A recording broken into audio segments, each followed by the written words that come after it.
Welcome to this lesson on how to accompany yourself using this simple pattern. So this is what it sounds like.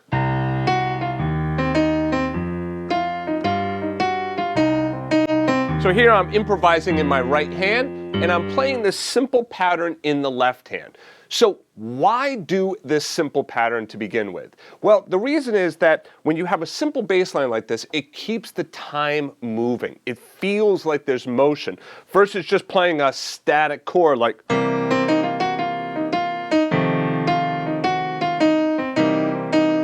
you hear how blocky that sounds down there in the left hand and how there isn't motion?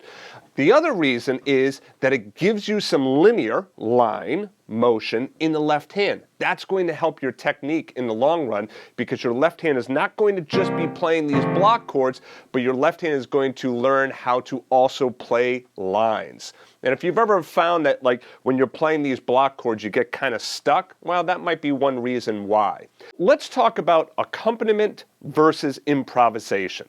So accompaniment is basically whatever it is that you're going to play in your left hand. So that might be chords, that might be a bass line, right, like this, or it might be like a pattern.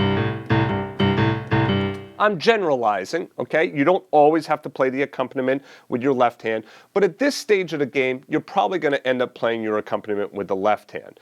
Now, the right hand is usually going to either be playing melody, chords, or improvisation. For this series, anyone can improvise in 3 easy steps. I'm going to be talking about improvisation in the right hand. The left hand accompaniment that we're going to play is a simple 4-note pattern.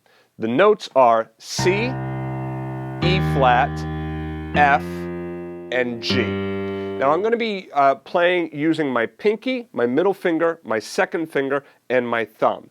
Now at the piano we use finger numbers. Thumbs are always 1, so in the right hand or the left hand it'll be 1, then 2, 3, 4, 5. So thumbs are 1, thumbs up, right, number 1, and pinkies are 5. So in the left hand I'm going to play 5, 3, 2, 1. 5, 3, 2, 1. That's my finger numbers, okay? And it's C, E flat, F, and G. Okay? So just start right now just by getting comfortable playing those 4 notes. Try putting your pinky on the C, and then should I play down here? Should I play up here? Should I play over here? I like to say play down here a little bit lower because you're trying to replicate the sound of a bass player right there, right? So start with your C, with your pinky, then middle finger on E flat, second finger on F, and then thumb on G. Now, the rhythm that we're using is a half note rhythm, and half notes get 2 beats each. All right, so these are half notes. They get 2 beats apiece. Now, what I can do is I can vocalize this rhythm, or I can count and use a subdivision method for this rhythm as well. If you like this video, please do me a favor, go ahead and like the video and also be sure to subscribe to my channel so you get all of my videos. All right, so the counting or subdivision method, all right, is basically we're going to count how many beats. So 1, 2, 1, 2, 1, 2, 1, 2. Now, for those of you who are a little bit more advanced and saying, well, wait a second, 1, 2, 1, 2, shouldn't it be 1, 2, 3, 4? Absolutely. If we're in 4/4 time, which we are, we would be counting that as 1, 2, 3, 4. 1, 2, 3, 4. But for right now, it's okay just to say 1, 2, 1, 2. All right? 1, 2, 1, 2, 1, 2, 1, 2. 1, 2, 1, 2. Now below it is the vocalization approach. Now I like the vocalization approach a little bit better because I find that it is a little bit easier for students to understand it quickly, and it's also easier for them to get it down nice and steady. So the vocalization approach is we say do, ooh, do, ooh, do, ooh, do, ooh. And notice I hold my hands together as I say the ooh part. All right? The reason I do that is because I'm trying to just remind myself that I have to hold that note out. So do, ooh, do, ooh, do, ooh, do, ooh. Okay? right? Nice and steady, nice and steady. Do, ooh, do, ooh, do, ooh, do, ooh. Now you try playing that in the left hand while I do it as well, okay? Now, if you find that you get off or you end up playing the wrong note or you're not on with the beat, don't worry about it, okay? Now, part of the no bull piano, philosophy is that I'm going to show you stuff that's just no BS. This is just stuff that works, and trust me, this works really, really well. I've shown this to thousands of students, and I'm able to get them improvising literally within a matter of minutes, and also accompanying themselves while they improvise. Because anyone can, improvise in the right hand, but to be able to sit down and be able to do that is really, really cool, right? So if you get off of the rhythm, don't worry about it. If you hit a wrong note, don't worry about it, all right? Like, go easy on yourself. Too often, students are a little bit too hard on themselves. All right, so just start with that nice and slow. Also make sure that you're grabbing at those notes too, all right? So I'm using my grab technique. If you need help on that grab technique, I have a course on that back at JAZZEDGE. All right, so now, before I forget, I want to tell you there are 3 points that you need to remember when it comes to playing this accompaniment. Number 1, you have to play steady, all right? So you don't want to go and do this. That's a very common thing to happen is students rush that last note. Make sure that you're giving each of those notes 2 beats. So do, ooh, do, ooh. 1, 2, 1, 2. 1, 2. Don't do this now. Watch this. 1, 2, 1. See how I jumped right into that? Don't jump into it. Make sure that, especially that last note, gets the full 1, 2. Okay? Number 2, you have to own the accompaniment. Notice that I'm able to just get my hand on this and play it without having to look at it. I have this memorized. I've played this 1,000 times or more, right? So I don't have to think about it anymore. I can just keep, playing it, talk, and then, carry on a conversation, and my mind doesn't have to really focus so much on the left hand. Now, the reason that that's so important is because when we bring in improvisation in the right hand, are you going to be able to be focusing on the left hand? Of course not, right? You're going to make sure that the left hand is completely steady, and that will give you the freedom in the right hand to be able to just play whatever it is that you want to play, okay?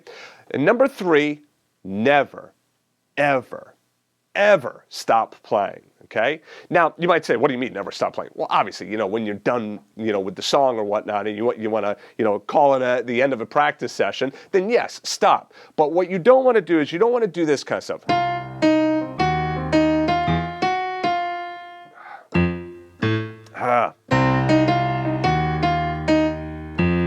All right, so here, no one wants to listen to that. What you need to do is you need to make sure that the left hand stays steady. Even if you make a mistake in the right hand, you keep that steady in the left hand and you do not stop playing. So that means you're going to do stuff like this. Whoops, oops. Whoa, no, I didn't want to play that. Whoa, whoops.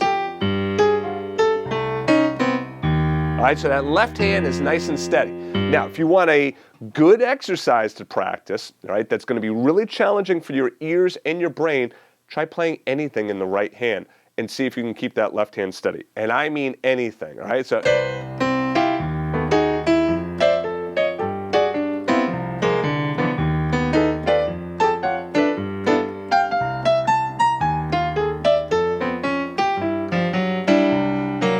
right, so might sound a little bit weird, but what that's training you to do is to keep the left hand going even when it doesn't sound quote unquote right, all right? So we want to make sure that that left hand stays super steady. We want to make sure that we own the left hand and we know that accompaniment, we know those 4 notes, and we also want to make sure that we never, ever stop playing, okay? Keep the left hand, keep it going, all right? Don't stop that left hand. Now, I want to also let you know that I'm going to be doing another lesson, which is 4 rhythms that every improviser needs to know. So be sure to check out that lesson because this is going to be the next phase of this. So we start with accompaniment first, okay? Now, you could play the accompaniment all by your, solo piano, all right? So without any backing track or anything, but I do find that it's a little bit more fun to play along with a backing track. So what I have is I have a backing track that you can go ahead and download, all right? If you're on YouTube, just be sure to go ahead up and click on the card that has popped up, and that will give you a link in which you can download the backing track and resources for this lesson. All right, so let's play along with this. Again, if you get off of the backing track, you're not in time, don't worry. You have the bass player. Hear it? Okay, so the bass player is playing along with you. All right, so just jump in.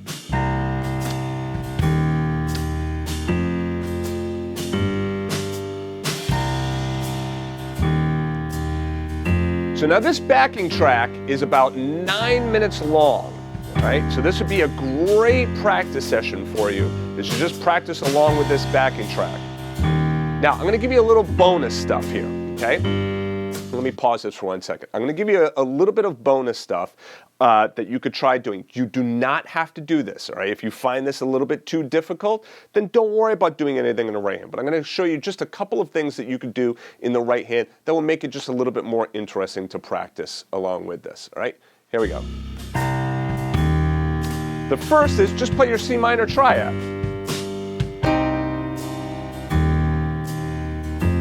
Right? Just start, play that C minor triad every time you hit the C in the left hand. Now if you want, you can get a little bit more fancy with it.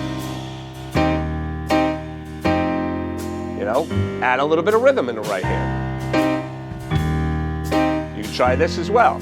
Try a left hand then to right hand. Left, right, left, right, left, right, left, right. You can also start with the 4 notes of the blues scale, the first 4 notes. All right, those are the 4 notes of the blues scale that we're going to be talking about when we move on to our 8 licks for beginning improvisation. So you can play those 4. And notice I'm keeping my pinky off of there. And just a little side note there, if your pinky is lifted up a little bit, don't worry about that right now. That's okay. As long as you're not playing with a lot of tension, you're okay right now. All right? So, and if you want, you can also do. So notice how I finish all of those notes in the right hand before I play that E flat. So they start together. And it's just 4, 3, 2, 1. 4, 3, 2, 1. 4, 3, 2, 1. Now that's a little bit advanced, okay, but that would be some good preparation for you because I'm going to be doing a lesson, 8 blues licks for beginners, okay? So if you kind of work on this to start right now, that would be a great preparation for you.